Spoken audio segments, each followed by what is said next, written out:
Assalamualaikum warahmatullahi wabarakatuh.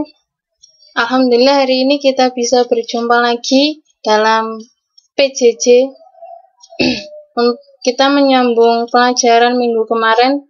Kalau minggu kemarin kita membahas tentang suhu dan perubahannya, hari ini kita akan membahas suhu dan kalor. Menurut kalian, apakah kalor itu sama dengan suhu? Ternyata suhu dan kalor itu berbeda. Kalau suhu itu pengertiannya kemarin adalah ukuran derajat panas dinginnya suatu benda, tetapi untuk kalor itu adalah energi panas yang berpindah atau transfer dari satu zat ke zat lainnya sebagai akibat dari adanya perbedaan energi antara keduanya. Jadi kalor itu merupakan energi. Kalau untuk suhu itu kan ukuran derajat panas atau dinginnya suatu benda, tetapi untuk kalor itu adalah salah satu dari bentuk energi, yaitu energi panas yang berpindah dari satu zat ke zat yang lain.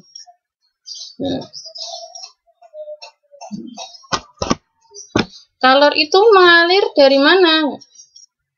Dari mana ke mana? Dari tinggikah ke rendah atau dari rendah ke tinggi? Kalor itu mengalir dari benda bersuhu tinggi ke benda bersuhu rendah. Semakin panas suatu benda, maka energi kalor yang dimiliki oleh benda tersebut semakin besar. Dan sebaliknya, semakin dingin suatu benda tersebut, maka energi kalor yang dimiliki oleh benda tersebut juga semakin kecil. Contoh energi kalor yang tinggi dan yang rendah. Ketika kita mau mandi menggunakan air hangat, maka kita harus mencampur air panas dengan air dingin, sehingga nanti menghasilkan air hangat. Kenapa kok bisa menghasilkan air hangat? Karena air panas itu kan berarti memiliki energi kalor yang lebih tinggi dibandingkan dengan air yang dingin. Ketika kita campur menjadi satu, maka energi panas yang dimiliki oleh air yang panas tersebut itu transfer mengalir ke air dingin, sehingga terciptalah air hangat.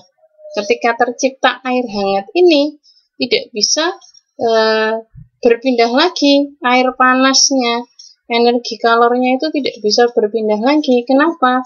Karena sudah mencapai titik equilibrium thermal, yaitu suatu keadaan di mana tidak ada perpindahan panas dari dua benda ketika berkontak thermal. Jadi titik equilibrium thermal itu merupakan titik di mana tidak ada perpindahan panas lagi dari dua benda yang sudah dicampur menjadi satu. Ketika air panas bertemu dengan air dingin menghasilkan air hangat, maka tidak ada perpindahan energi dari air panas ke air dingin ini. Kenapa? Karena sudah mencapai titik equilibrium thermal. Nah, kalau tadi kita membicarakan tentang aliran kalor dari tinggi ke rendah, kita membahas tentang kalor dan perubahan suhu. Ada kaitannya enggak energi kalor itu dengan perubahan suhu? Bisa diamati ketika kita itu merebus air. Bisa dilihat di gambar nih. Jika kamu memperhatikan air yang dimasak, itu mula-mula air itu terasa dingin karena memang suhunya rendah, sehingga energi kalornya pun juga rendah. Setelah dipanaskan dan menerima suplai kalor dari api, itu suhu air meningkat. Tetapi sebaliknya, apabila suatu zat itu melepaskan kalor, suhunya akan turun. Ketika kita membiarkan teh yang panas itu di udara terbuka, maka lama-kelamaan akan turun. Berarti teh itu melepaskan kalor, sehingga suhunya akan turun. Jadi bisa disimpulkan bahwa kalor dan suhu itu ada kaitannya, karena memang ketika kita menambahkan energi kalor pada suatu benda, maka suhunya akan naik, dan sebaliknya ketika kita melepaskan kalor dari suatu benda, maka suhunya akan turun. Masih membahas tentang merebus air. Dari percobaan di samping itu ada yang namanya aliran energi panas, mengalir dari api ke air. Energi panas atau jumlah kalor yang diterima oleh air yang kita masak ataupun dilepas ketika kita membiarkan teh panas di ruangan terbuka, itu ternyata sebanding dengan massa zat, kalor jenis zat, dan kenaikan suhu atau penurunan suhu zat tersebut. Maksudnya bagaimana, Us? Jadi jumlah kalor yang dibutuhkan air, contohnya ketika kita tadi memasak air sampai mendidih, jumlah kalor yang dibutuhkan ketika kita merebus air sampai mendidih itu ternyata sebanding dengan massa zat, sebanding dengan massa air tersebut. Ketika massanya itu sedikit, ketika airnya itu cuma sedikit, berarti jumlah kalor yang kita butuhkan untuk menaikkan suhu sampai 100 derajat Celcius sampai ada uapnya sampai mendidih itu ya sedikit. Ketika kita menggunakan massa zatnya itu dari massa air itu banyak, maka ya suplai kalor, suplai panas dari api itu pun juga harus banyak dan harus lama dibandingkan ketika kita menggunakan kita memasak atau merebus air dengan massa yang sedikit. Dan kalor jenis zat pun mempengaruhi. Kalor jenis zat yang kita panaskan, yang kita berikan energi, itu pun juga berpengaruh untuk mempengaruhi jumlah kalornya. Kalor jenis zat itu apa sih, Us? Kalor jenis zat itu adalah jumlah kalor yang dibutuhkan untuk menaikkan suhu 1 gram zat sebesar 1 derajat Celcius. Jadi, kalor jenis itu merupakan tetapan. Jadi, memang para ahli itu sudah meneliti kalor jenis zat itu berbeda-beda antara air, antara minyak, terus benda-benda yang lain itu berbeda. Dan terakhir yaitu kenaikan suhu. Jadi semakin panas benda tersebut, maka energi jumlah kalor yang dibutuhkan pun juga akan semakin banyak.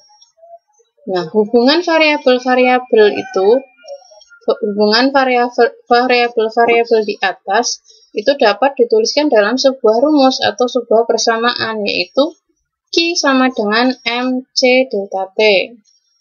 Q itu sebagai kalor, satuannya adalah joule, terus M itu adalah massa zat, satuannya kilogram, C itu adalah kalor jenis zat, dan terakhir delta T itu adalah perubahan suhu atau selisih dari suhu akhir ke suhu awal, atau nanti delta T ini bisa ditulis T2 dikurangi T1.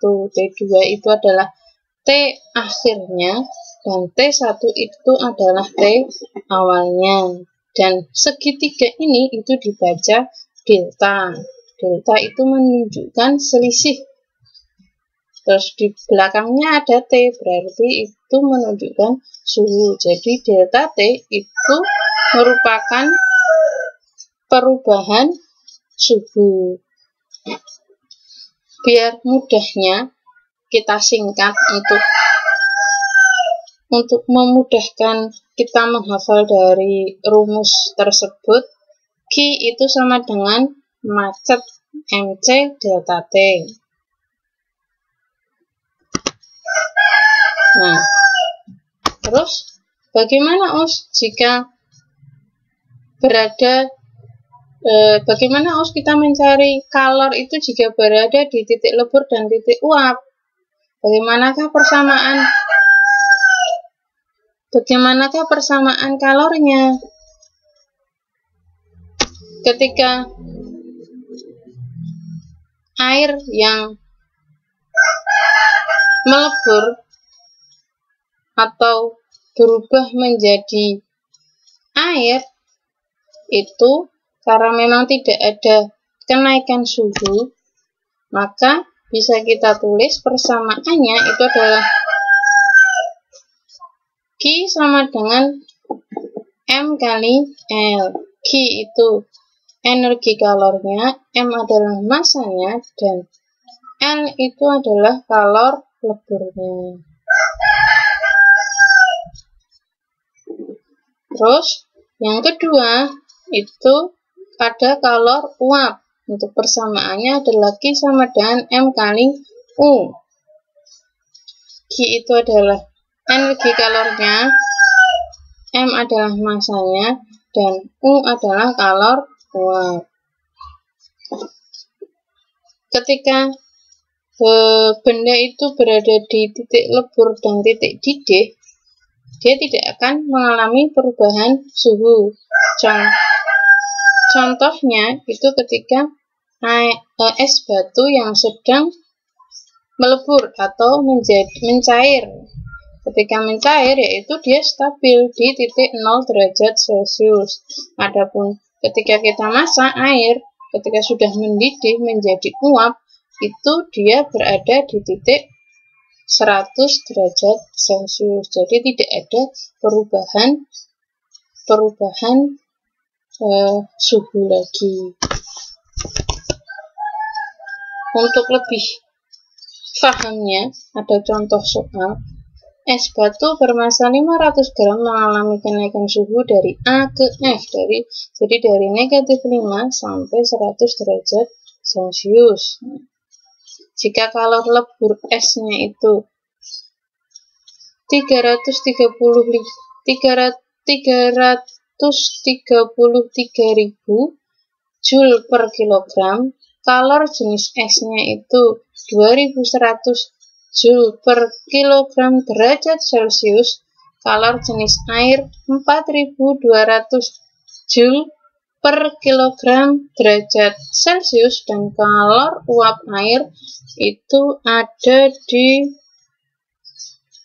2.260.000 Joule per kilogram. Tentukan jumlah kalor yang diperlukan oleh air tersebut dari mulai titik A ke titik F.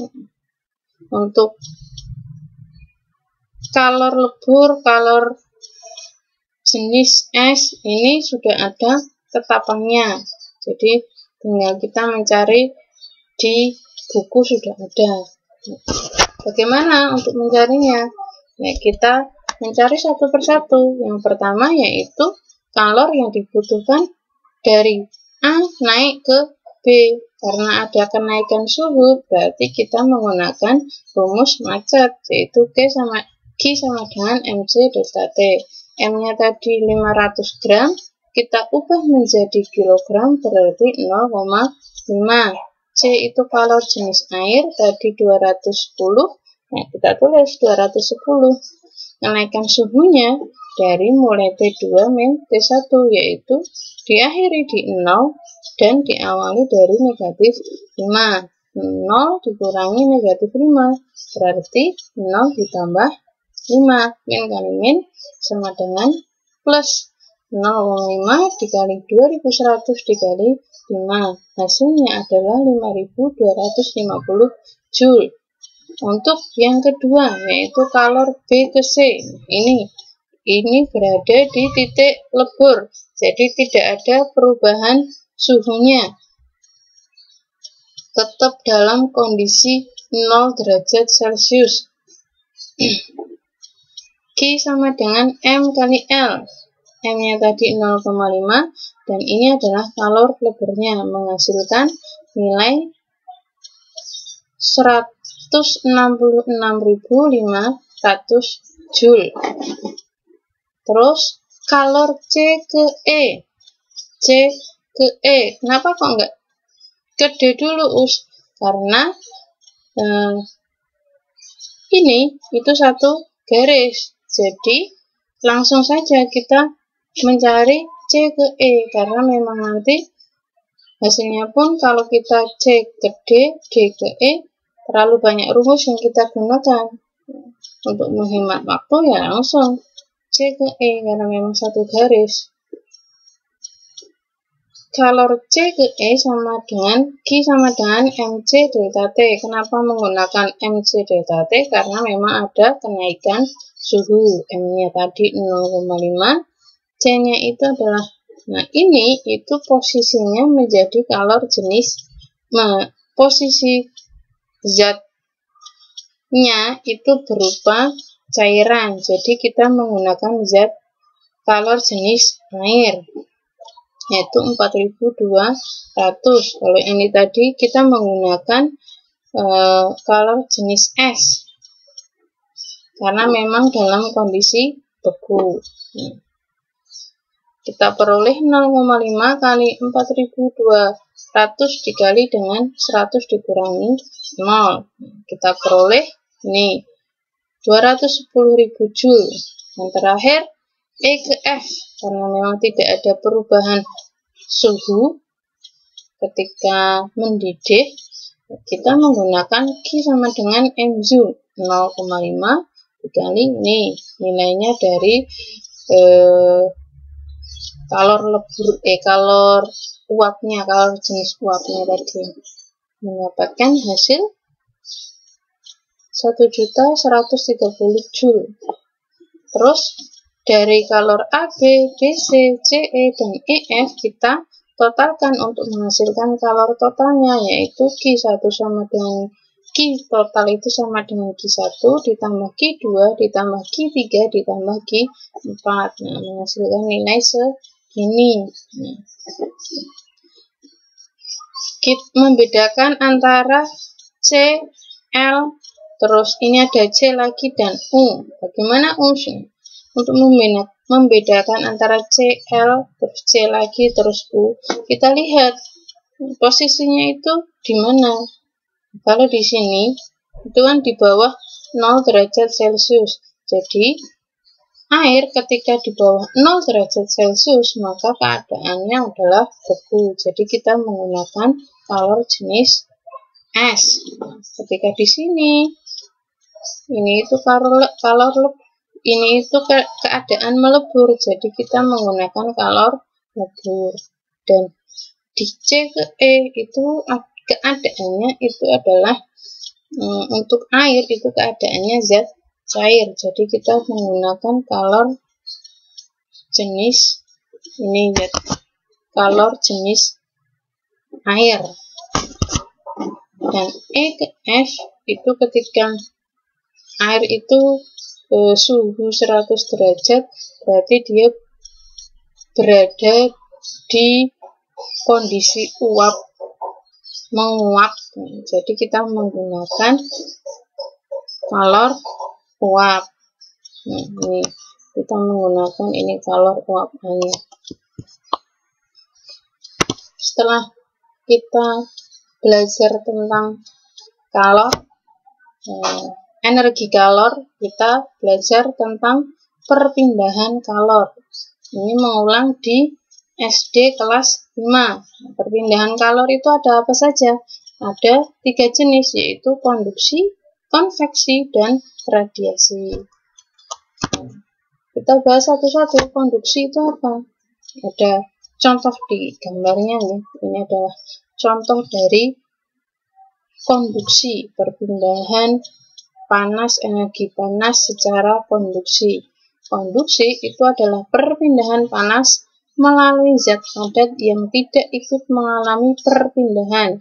Artinya, perpindahan kalor pada suatu zat tersebut tidak disertai dengan perpindahan partikel-partikelnya, atau bisa disebut konduksi itu adalah perpindahan panas melalui zat padat yang tidak disertai dengan perpindahan partikel-partikel zat tersebut.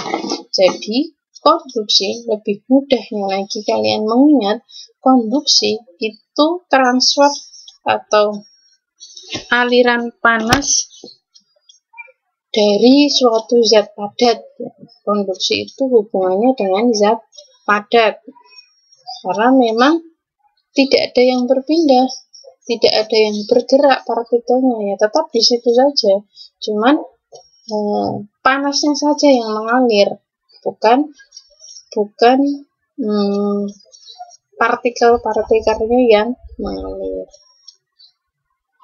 Contoh dari konduksi, perpindahan secara konduksi, yang pertama yaitu ada knalpot yang kita panaskan, motor yang kita panaskan, sehingga knalpotnya pun juga ikut panas. Yang kedua, ketika kita memasak dan kita tutupnya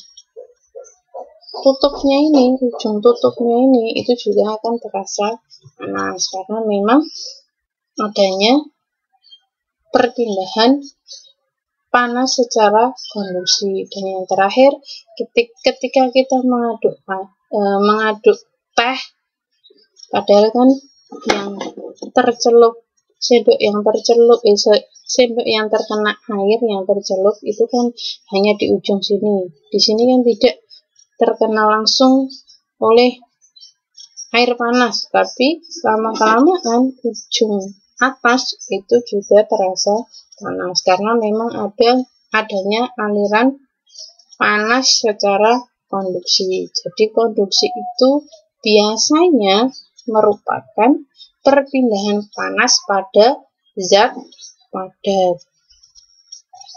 Untuk zat cair dan zat gas ini melalui perpindahannya melalui apa, Us? Biasanya untuk gas dan air itu biasanya mengalami perpindahan panas secara konveksi. Adapun konveksi itu adalah perpindahan panas atau kalor pada suatu zat yang disertai dengan perpindahan partikel-partikel zat tersebut. Biasanya konveksi itu terjadi pada zat cair dan gas. Jadi, ketika zat gas ataupun zat cair dikenai dengan panas dan disertai dengan perpindahan partikel atau bergerak, maka itu merupakan contoh dari perpindahan panas secara konveksi. Contohnya yaitu gerakan naik turun air ketika dipanaskan. Ini ada gelembung-gelembung udaranya. Kenapa bisa terdapat gelembung-gelembung udara? Nah, karena memang dia bergerak partikelnya, menghasilkan gelembung-gelembung udara. Contoh yang kedua yaitu gerakan naik turun kacang hijau, kedelai dan lainnya ketika dipanaskan. Nah, ini karena memang adanya zat cair yang kita panaskan di dalam panci tersebut. Terus yang ketiga, terjadinya angin darat dan angin laut. Nah, kalau ini hubungannya dengan udara. Gerakan balon udara ke atas, karena memang adanya perpindahan partikel-partikel, yaitu gas yang berpindah dari bawah ke atas.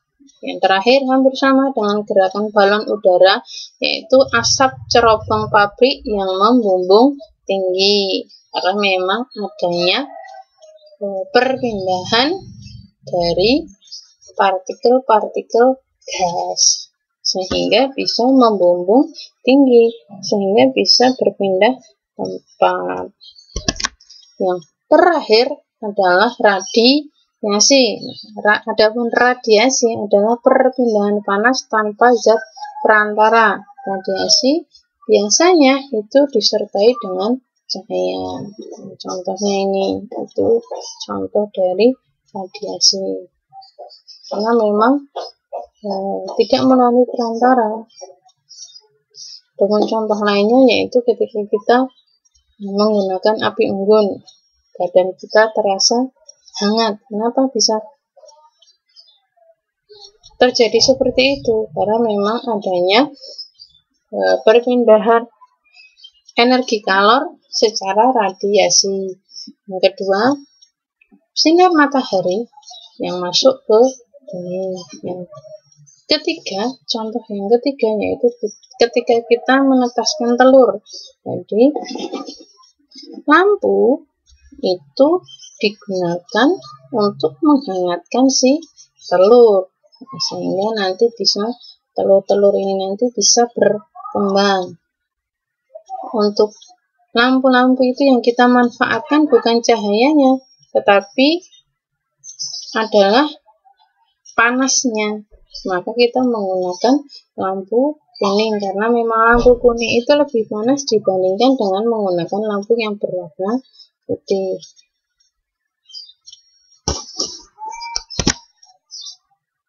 Cukup untuk hari ini. Alhamdulillah, jazakumullahu khairan. Muga-muga Allah paring manfaat dan barokah. Wassalamualaikum warahmatullahi wabarakatuh.